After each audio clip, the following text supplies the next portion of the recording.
Tulikubali, wale walikuja tusaidiane.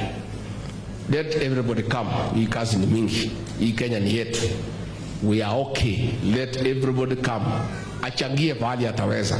Kila mtu alete ujuzi wake. Wale wamekuja kutoka ODM wakuje walete akili zao, tuongeze na ile yetu, tutafute average, Kenya isonge mbele. Si ndio? Hakuna shida.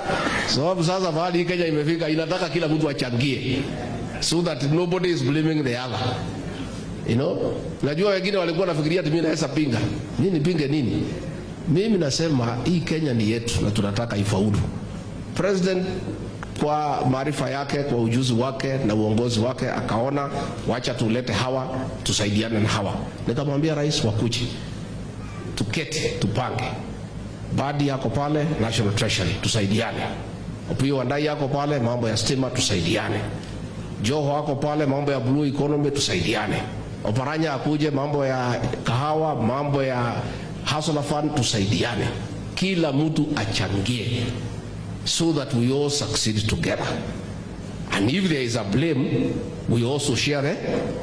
Sitakuwa namna hiyo. So tusaidiane. So wakuje, hata wale wako nje bado kuja, they are welcome. Wakuje tufanye pamoja. Bila tulisema tu mtu asiketi pale mwingine ameke. Si hiyo tu. So unajua hata kwa nyumba ukiingia uweze kalia ile kiti imekaliwa. Unatafuta ile na ukikuta zote zimekaliwa si unasimama. Inakuwa namna hiyo. Bora hakuna mtu anaketi pale mwingine ameketi, there is no problem. Ama wewe Sudi, wewe ukisikia utaamuka yako mwingine aketi unaamuka anaketi. Lakini mimi siamuki, mimi nimeketi. Ama mnataka niamuke?